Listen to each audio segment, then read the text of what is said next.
Hello everyone, I am Zubair और आज हम बात करेंगे पीएच स्केल के बारे में। हिंदी में इसको पीएच पैमाना बोलते हैं। ठीक है, तो पीएच पैमाना होता क्या है भाई? पीएच पैमाना इसको बोला जाता है पीएच स्केल बोलते हैं। तो ये होता क्या है भाई पीएच स्केल? ठीक है, तो अगर मैं बात करूं तो जो पीएच स्केल था वो 1909 ईस्वी में सोरेनसन एक साइंटिस्ट थे। उन्होंने अम्लीय एवं क्षारीय विलयनों में हाइड्रोजन आयन की सांद्रता को बताने के लिए स्केल दिया था। ठीक है, तो किसने दिया था भाई? सोरेनसन ने दिया था। कब दिया था? 1909 ईस्वी में दिया था। ठीक है, तो अब ये बताता क्या है पीएच स्केल? तो पहले तो हम मीनिंग समझते हैं पीएच का क्या होता है। तो जो पीएच है वो दो वर्ड से मिलके बना है, एक पी, दूसरा है आपका एच। इसका मतलब होता है पोटेंस और ये होता है हाइड्रोजन आयन। एच फॉर क्या होता है? Hydrogen ion. ये जो पोटेंस जो वर्ड है वो जर्मन भाषा से लिया गया है, जिसका अर्थ होता है आपका पोटेंशियल या पावर। क्या भाई? पोटेंशियल और पावर। अर्थात हम इसको डेफिनेशन फॉर्म में बोले, पीएच स्केल वह स्केल है जो अम्लीय एवं क्षारीय विलयन में हाइड्रोजन आयन के पोटेंशियल पावर को दर्शाता है, सांद्रता को दर्शाता है। ऐसा हम लोग बोल सकते हैं। ठीक है, किसने दिया था? सोरेनसन ने दिया था 1909 में। अब ये बताता क्या है हमें? वो हमें समझना है कि क्या बताता है। ठीक है, चलो, तो ये तो हमने पीएच का जो मीनिंग था वो समझ लिया।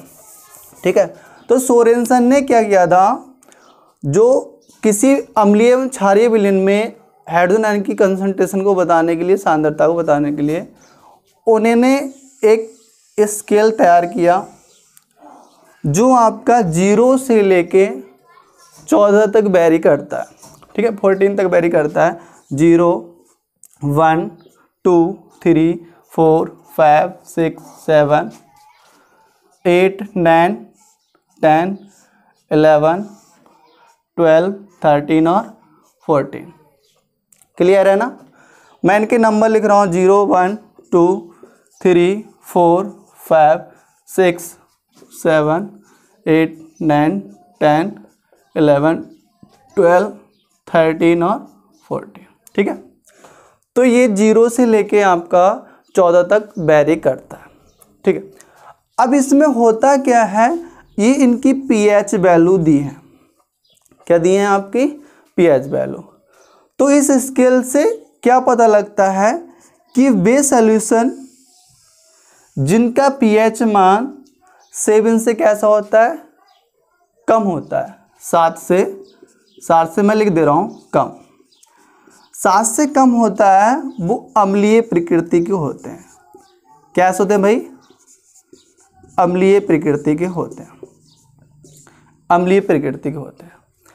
और बेस सॉल्यूशन जिनका पीएच मान 7 से अधिक होता है, 7 से अधिक कितना भी हो, 7.1 से लेके जितना भी होता है, ये 7 से कम 6.9 तक बोल सकते हैं हमको। अगर इसकी लास्ट पॉइंट की बात करूं तो 6.9 तक जो आपका सोल्यूशन होगा वो कैसा होगा? आपका एसिडिक होगा। कैसा होगा भाई? एसिडिक। तो ये जो होते हैं आपके क्षारीय प्रकृति के होते हैं। कैसे होते हैं? क्षारीय प्रकृति के। बेस सोल्यूशन जिनका पीएच मान 7 से कैसा होता है? अधिक होता है, वो क्षारीय प्रकृति। हम इसको 7.1 से लेके और 14 तक बोल सकते हैं। ठीक है, और बेस सोल्यूशन जिसका एग्जैक्ट पीएच मान 7 होता है, एग्जैक्ट कितना होता है भाई? 7 होता है, वो उदासीन प्रकृति के होते हैं। कैसे होते हैं? उदासीन। और जिसमें मोस्ट कॉमन एग्जाम्पल है हमारा वाटर का है। ठीक है, तो भाई ये तो इनके पीएच वैल्यू थी। ठीक है, लेकिन इनमें जो था आपका जो इसमें हाइड्रोजन आयन की सांद्रता को कैसे डिफाइन किया जाए? तो यहाँ पर अगर मैं कंसंट्रेशन का टर्म ले रहा हूँ ऑफ हाइड्रोजन आयन, या मैं हाइड्रोक्सिल आयन बोल सकता हूँ, H3O पॉजिटिव की कंसंट्रेशन, बात वो ही है। ठीक है, तो वो कैसे डिफाइन करेंगे इस पीएच से? तो 10⁻⁻⁻⁻, 10⁻⁻⁻1, 10⁻⁻⁻2, 10⁻⁻⁻3 एक बार 10⁻0 10⁻−1 और ये -2 हो जाएगा और ये कितना हो जाएगा -3 हो जाएगा और 10⁻−4 हो जाएगा 10⁻7 6 सॉरी 5 और 10⁻6 10⁻7 10⁻8 10⁻9 10⁻10 और ये 11 और ये 12 माइनस का और ये 13 और ये माइनस का 14। ठीक है, तो ये सारी आपके हाइड्रोजन आयन की सांद्रता है। अगर हाइड्रोजन आयन की सांद्रता 7 से कैसी है अधिक, कैसे 10⁻⁻7 से कैसी है अधिक। अब -7 से अधिक वैल्यू जो होंगी वो सारी यही है। ठीक है, क्योंकि अगर पावर अगर नेगेटिव है तो जितना कम इनका जो वैल्यू होता है वो सबसे हाईएस्ट माना जाता है। क्या माना जाता है? हाईएस्ट। तो 7 से 10⁻7 से जिसमें पीएच मान अधिक होगा तो वो कैसे होंगे? आपके एसिडिक होंगे, और जिनका 10⁻7 से कम होगा तो कैसे होंगे? आपके बेसिक होंगे। पीएच मान नहीं, सॉरी, हाइड्रोजन आयन की कंसंट्रेशन, हाइड्रोजन आयन की कंसंट्रेशन बोला जाता है। और बेस सॉल्यूशन जिसमें हाइड्रोजन आयन की कंसंट्रेशन या सांद्रता जो होती है वो एग्जैक्ट 10⁻7 होती है, तो वो आपके कैसे होते हैं? न्यूट्रल होते हैं। कैसे होते हैं भाई? न्यूट्रल। अगर मैं आपको ये टर्म बताऊं तो इसमें जो स्क्वायर ब्रैकेट के अंदर H+ आयन या आपका H3O+ आयन है तो इनकी कंसंट्रेशन का टर्म है। क्या है ये? कंसंट्रेशन का टर्म है। आई होप आप अच्छे से इसको समझ गए होंगे। ठीक है, एक बार मैं और लिख रहा हूँ कि यदि पीएच मान है आपका, पीएच जो वैल्यू है वो कैसी है आपकी? <7 है, <7, तो जो सॉल्यूशन होगा वो अम्लीय होगा। कैसा होगा? अम्लीय होगा। और इस कंडीशन में होगा क्या? जो H+ की कंसंट्रेशन है, जो H+ की कंसंट्रेशन है वो ग्रेटर देन होगी OH- की कंसंट्रेशन से। क्योंकि नेक्स्ट वीडियो में मैंने बताया था एसिड ऐसे, अम्ल ऐसे पदार्थ होते हैं, अम्ल ऐसे पदार्थ होते हैं जिन्हें एक्वस सॉल्यूशन में डिसॉल्व करेंगे। एक्वस सॉल्यूशन का बोलने का मतलब वाटर में डिसॉल्व करेंगे तो क्या देंगे? आपके H+ आयन देंगे, या इसको हम बोल सकते हैं हाइड्रोक्सिल आयन भी बोल सकते हैं। क्या बोल सकते हैं? हाइड्रोक्सिल आयन भी, H3O+ भी बोल सकते हैं। और 4 बेस सब्सटेंस होंगे जिन्हें एक्वस सॉल्यूशन में डिसॉल्व करा जाता है तो OH- आयन देते हैं। आई मीन क्लियर है ना? तो अगर H+ आयन की कंसंट्रेशन ज़्यादा है तो क्या होगा? आपका अम्लीय सॉल्यूशन होगा, एसिडिक होगा।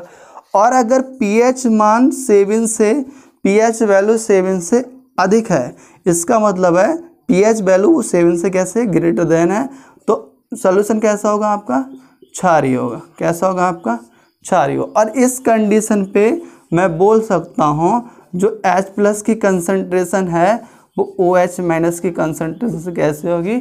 कम होगी। H+ की कंसंट्रेशन OH- कंसंट्रेशन से कैसे होगी? कम होगी। और अगर बेस सॉल्यूशन जिनका पीएच मान एग्जैक्ट 7 है वो उदासीन होते हैं। कैसे होते हैं भाई? उदासीन होते हैं, न्यूट्रल होते हैं। इस कंडीशन पे जो H+ की कंसंट्रेशन होती है वो OH- की कंसंट्रेशन की कैसी होती है? बराबर होती है। ठीक है, आई होप आपको ये अच्छे से समझ में आ गया होगा। आगे बहुत सारी हम बात करते हैं कि होता क्या है कि ये तो आपको समझ में आ गया कि बिलियन जिनका पीएच मान 7 से कम है वो अम्लीय, और एग्जैक्ट 7 है वो उदासीन, और 7 से अधिक है तो कितना होगा? आपका क्षारीय होगा। लेकिन सबसे मोस्ट इम्पोर्टेंट बात ये है वो कब होगा? At room temperature. क्या जो पीएच वैल्यू है वो हमेशा 0 से 14 तक वेरी करती है? बिल्कुल गलत बात है। ये सिर्फ एट क्या है? आपका एट रूम टेम्परेचर पर ही दिया गया है। आई मीन 25 डिग्री सेंटीग्रेड पर ही दिया है। 25 डिग्री सेंटीग्रेड पर बेस सॉल्यूशन जिनका पीएच मान 7 होगा वो ही उदासीन होंगे। अगर टेम्परेचर को हम बढ़ाएंगे तो पीएच स्केल आपका घट जाएगा। पीएच जो स्केल है वो 14 कैसा आ जाएगा? पास में आता रहेगा। अगर मैं आपको डाटा देना चाहूँ तो मैं बोल सकता हूँ, ठीक है, कि अगर मैं बोलूँ 25 डिग्री सेंटीग्रेड, ठीक है, तो जो पीएच है वो आपका जो है 0 से लेके और 14 तक वेरी करता है। और एट 60 डिग्री सेंटीग्रेड टेम्परेचर तो pH है आपका 0 से 30 तक वेरी करता है। और एट अगर मैं बोलना चाहूँ 90 डिग्री सेंटीग्रेड तो pH जो है आपका 0 से 12 तक वेरी करता है। तो आपको ये बात मैं बोल दूंगा, ठीक है। अगर मैंने एक क्वेश्चन आपको बोला कि यदि किसी सॉल्यूशन का 90 डिग्री सेंटीग्रेड टेम्परेचर पर pH वैल्यू 7 है तो सॉल्यूशन होगा आपका क्या, उदासीन होगा? बिल्कुल गलत है। तो सॉल्यूशन कैसा होगा? बेसिक होगा, क्योंकि 90 डिग्री सेंटीग्रेड पर वो सॉल्यूशन एसिड न्यूट्रल होगा जिसका pH मान कितना होगा? 6 होगा। 6 जैसे 14 तक वेरी कर रहा है तो 7 का क्या होगा? आपका न्यूट्रल होगा, उदासीन होगा। जब 12 तक वेरी कर रहा है, 0 से 12 तक वेरी कर रहा है तो आपका 6 वाला न्यूट्रल होगा, उदासीन होगा। क्लियर है?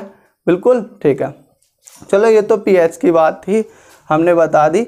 आगे और भी हम अच्छा इसमें डिस्कस करते हैं, कुछ और कॉन्सेप्ट भी डिस्कस करते हैं, ठीक है। चलो एक नॉर्मल क्वेश्चन मैं बोलूं आपको बताना पड़ेगा। सिंपल है, ज़्यादा कठिन नहीं है।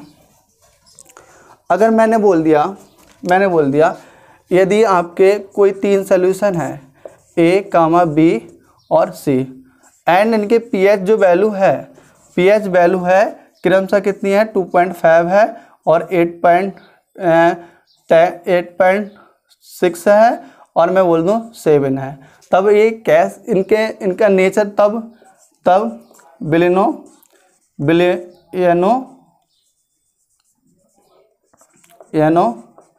की प्रकृति क्या होगी? प्रकृति का मतलब हमें बताना है उनका नेचर क्या होगा। तो ए जो सॉल्यूशन है, ए है, उसका pH मान कैसा है आपका? कितना? 2.5 है। 2.5 अगर pH वैल्यू है ए की तो वो कैसा है? 7 से कम है। 7 से कम है तो क्या होगा आपका? एसिडिक होगा। अगर आपको टेम्परेचर नहीं दिया है तो आप 20 नॉर्मल टेम्परेचर ही मानेंगे, ठीक है। और बी जो सॉल्यूशन है उसका pH मान 8.6 है, 7 से अधिक है तो क्या होगा आपका? बेसिक होगा। आई मीन ये अम्लीय होगा। और ये कैसा होगा आपका? क्षारीय होगा। और जो सी सॉल्यूशन है उसका pH मान 7 है, तो 7 है तो कैसा होगा आपका? न्यूट्रल होगा। न्यूट्रल बोले तो उदासीन होगा। तो ये सारी बातें थी, आपको क्लियर हो गई होंगी। तो ये बिल्कुल गलत बात है कि pH स्केल हमेशा 0 से 40 तक वेरी करता है, सिर्फ नॉर्मल टेम्परेचर पर ही वेरी करता है, अदरवाइज वेरी नहीं करता है, ठीक है। अब एक अगला बात आती है भाई pH कैसे निकाला जाए या pH का निर्धारण, ठीक है। pH का निर्धारण, ठीक है। डिटरमाइनेशन ऑफ pH। अब pH को कैसे निर्धारित किया जाएगा, ठीक है। तो मैंने लिया कोई भी आपका एक वाटर ले रहा हूँ, क्या ले रहा हूँ? वाटर। तो जल का आयनन स्थिरांक, अगर आयनन स्थिरांक की बात करूँ मैं, ठीक है, तो जो आपका वाटर है, अगर प्योर वाटर ले रहा हूँ, शुद्ध वाटर ले रहा हूँ, ठीक है, जल का मॉलिक्यूल ले रहा हूँ, तो ये अपने आयनों में क्या हो जाएगा आपका? डिकम्पोज हो जाएगा, ठीक है। अगर मैं इसकी आयनन स्थिरांक की बात करूं, आयनन स्थिरांक होता है के, ये है आपका आयनन स्थिरांक, ठीक है। इसकी आयनन स्थिरांक की बात करूं तो वो क्या होता है आपका? के। तब द्रव अनुपाती क्रिया के अनुसार होता है, द्रव अनुपाती नियम के अनुसार होता है, जो लॉ ऑफ मास एक्शन जो होता है आपके प्रोडक्ट की कंसंट्रेशन अपॉन रिएक्टेंट की कंसंट्रेशन, ठीक है। अब रिएक्टेंट है क्या आपका? जल, तो बटे उसकी कंसंट्रेशन, और क्या हो जाएगा? प्रोडक्ट की कंसंट्रेशन बटे रिएक्टेंट की कंसंट्रेशन, वो क्या आ जाएगा आपका? आयनन स्थिरांक। और ये किस नियम के अनुसार है? द्रव अनुपाती क्रिया के अनुसार, या नियम, अनुपाती नियम, ठीक है। तो ये होता है आपका केमिस्ट्री में। अगर आयनाइजेशन कांस्टेंट की वैल्यू निकालनी है आपको तो प्रोडक्ट की कंसंट्रेशन बटे रिएक्टेंट की कंसंट्रेशन। अगर और इसको मैं बोलना चाहूँ K into concentration of H2O is equal to H plus की कंसंट्रेशन इंटू किसकी हो जाएगी OH माइनस कंसंट्रेशन। बिल्कुल कह सकता हूँ, हाँ कह सकता हूँ ना कि इधर आ H2 इधर आ जाएगा। अब ये जो वैल्यू होती है, जो वाटर होता है उसकी कंसंट्रेशन लगभग कांस्टेंट रहती है, उसकी कंसंट्रेशन में कोई भी फर्क नहीं पड़ता है। तो इस पूरे टर्म को बोलते हैं आयनाइजेशन कांस्टेंट ऑफ वाटर, मतलब आयनाइजेशन कांस्टेंट ऑफ आयन स्थिरांक ऑफ वाटर। तो वो कितना होता है H प्लस की कंसंट्रेशन इंटू क्या होता है आपका OH माइनस की कंसंट्रेशन। क्लियर है ना? बिल्कुल। इफ़ अगर मैं बात करूं एट 25 डिग्री सेंटीग्रेड, ठीक है, 25 डिग्री सेंटीग्रेड की बात करूं तो मैं बोल दूंगा जो KW होता है वो 10⁻⁻40 होता है। आपने देखा होगा, ठीक है, क्योंकि वाटर क्या होता है उसमें H प्लस आयन भी होता है OH, तो वो उसका KW होगा वो कितना होता है 10⁻14 होगा, ठीक है। अच्छा, इसको जब यहाँ पर रख दूँ तो 10⁻14 is equal to concentration of H plus ion into concentration of OH minus ion. कर सकता हूँ, बिल्कुल कर सकता हूँ, दिख रहा है ना आपको। चलो, और अगर मैं बात बोल दूँ, यदि मैं बात बोलूँ जो H प्लस की कंसंट्रेशन है वो किसके बराबर है OH माइनस की। अब यहाँ पर ये कहना बिल्कुल होगा क्या कि जल का pH मान 10 या H प्लस आयन की सांद्रता 10⁻⁻40 होती है। बिल्कुल गलत है, क्योंकि वाटर में आपके दोनों कंपोनेंट होते हैं तो न्यूट्रल होगा। जितनी H प्लस की सांद्रता होती है तो 8 की आयनाइजेशन स्थिरांक कितना होगा आपका। तो अगर मैं बात कर दूँ अगर H प्लस बराबर, यदि H प्लस की कंसंट्रेशन OH की कंसंट्रेशन के बराबर है तो ये कौन सा आप ये नेचर होगा, वो कंडीशन कौन सी होगी, उदासीन होगा। कैसा होगा, उदासीन की कंडीशन पे बात कर रहा हूँ। तो मैं लिख सकता हूँ यहाँ पर H प्लस कंसंट्रेशन इनटू, जब H प्लस OH है वो H प्लस के बराबर है तो यहाँ पर H प्लस लिख सकता हूँ, बराबर कितना हो जाएगा 10⁻14, ठीक है। और ये कंसंट्रेशन जब 2 बार टर्म हो रहा है तो इसका स्क्वायर हो जाएगा, बिल्कुल हो जाएगा 10⁻14। और जब स्क्वायर उधर जाएगा तो ये सॉल्व करके आ जाएगा आपका 10⁻7, ठीक है। तो आप इससे कहाँ से ये क्लियर हो जाता है आपका कि यदि आपका सोल्यूशन न्यूट्रल है तो H प्लस की कंसंट्रेशन कितनी होती है 10⁻7, और वही होती है आपकी OH माइनस की कंसंट्रेशन, ठीक है। तो आई होप आपको अच्छे से समझ में आ गया होगा ये। तो ये तो आयनन स्थिरांक निकालते हैं pH। अब आगे बात होती है भाई कि pH को कैसे डिटरमाइन किया जाए। pH, ये तो pH का निर्धारण हो गया कि जो आपका सोल्यूशन होता है उसमें जो 0 से जो 25 डिग्री सेंटीग्रेड तक जो वैल्यू होती है कंसंट्रेशन होती है तो वो pH वैल्यू होती है 0 से 40 तक वैरी करती है। जो कितने टेम्परेचर पर 25 डिग्री सेंटीग्रेड टेम्परेचर पर, ठीक है। आगे हम लोग बात करते हैं pH वैल्यू क्या होती है। pH मान, इसको pH वैल्यू बोला जाता है। तो क्या बोलते हैं, तो इसके लिए एक फार्मूला है, वो आपको ध्यान ही रखना पड़ेगा। आपके सिलेबस में कभी वो डेरिवेशन के लिए नहीं आता है तो आपको नॉर्मल ऐसे ध्यान रखने पड़ेगा। तो pH बराबर होता है वो तो -log10 H+ कंसंट्रेशन, ठीक है। तो अगर मैं इसको डेफिनेशन फॉर्म में बोलना चाहूँ, अगर आप इसको डेफिनेशन लिखना चाहें तो बोल सकते हैं किसी विलयन का pH मान हाइड्रोजन आयन की सांद्रता के लघुगणक के ऋणात्मक मान के बराबर होता है, ठीक है। ये बिल्कुल क्लियर है। किसी विलयन का pH मान हाइड्रोजन आयन की सांद्रता, ये क्या है हाइड्रोजन आयन की सांद्रता, ये लॉग है तो लघुगणक के किसके बराबर होता है, ऋणात्मक मान के बराबर होता है। क्लियर है ना। चलो, यहाँ आपको एक क्वेश्चन में बोल रहा हूँ, यदि किसी विलयन का pH मान विलयन में हाइड्रोजन आयन की सांद्रता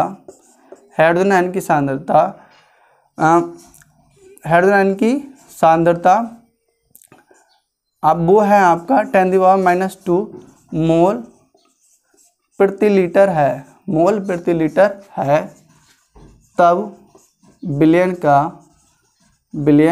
का पीएच मान तथा उसकी प्रकृति बताइए।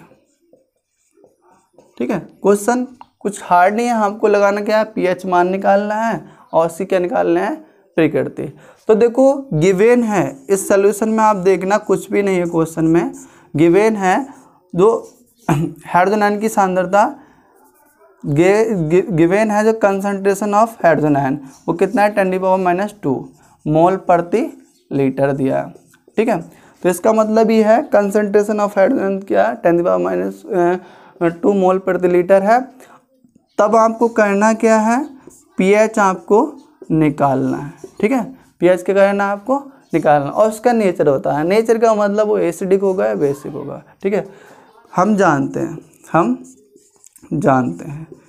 वी नो डैट कि पीएच बराबर होता है -log10 base H plus concentration. तो पीएच आप निकालोगे तो log10 base H plus concentration कितनी है 10⁻²। 10 बेस से यहाँ कोई मतलब नहीं रहता, ये बात ध्यान रख लेना। ठीक है, अगर आप log की प्रॉपर्टी जानते हैं, अगर 10 बेस a की पावर b है तो ये जब log की प्रॉपर्टी खुलती है तो पावर पहले आ जाती है, log 10 बेस क्या रह जाता है, a रह जाता है। ठीक है, तो यहाँ पर अगर ये प्रॉपर्टी लगाएंगे तो पावर -2 है, तो यहाँ पर माइनस गुणा पावर -2 और log 10 बेस कितना आ जाएगा 10 बेस से कोई मतलब नहीं है। तो देखो यहाँ pH बराबर होगा आपका -प्लस इंटू और log 10 की वैल्यू होती है 1, तो pH बराबर कितना हो जाएगा आपका 2 आ जाएगा, प्लस कितना आ जाएगा 2। अच्छा ये बताओ इसका जो pH वैल्यू है प्लस की 2 आ रही है, जब प्लस के 2 आ रही है तो नेचर क्या होगा, नेचर क्या होगा बता दीजिए, कैसा होगा, अम्लीय होगा। कैसा होगा, अम्लीय, एसिडिक नेचर होगा सॉल्यूशन का। ठीक है, कैसा होगा आपका, एसिडिक। आई होप आपको अच्छे से समझ में आ गया। अच्छा एक बात जो मैंने अभी बताई थी, प्रूफ की थी, जो मैंने KW निकाला था वो कितना आया था आपका 10⁻14 आया था, तो वहाँ पर उसका आप मात्रक लिख सकते हैं मोल प्रति लीटर। ठीक है, मोल प्रति लीटर। और आपका जो H प्लस की सांद्रता आई थी बाद में पीछे, तो आप उसमें लिख सकते, वो कितना आई 10⁻⁷, तो इसको भी मोल प्रति लीटर में आप कर सकते हैं। ठीक है, तो ये तो थी बात भाई कैसे पीएच मान निकाला जाए और कैसे सॉल्यूशन की नेचर बताया जाए। ठीक है, तो आई होप आपको अच्छे से समझ में आ गया होगा। तो thank you so much for watching.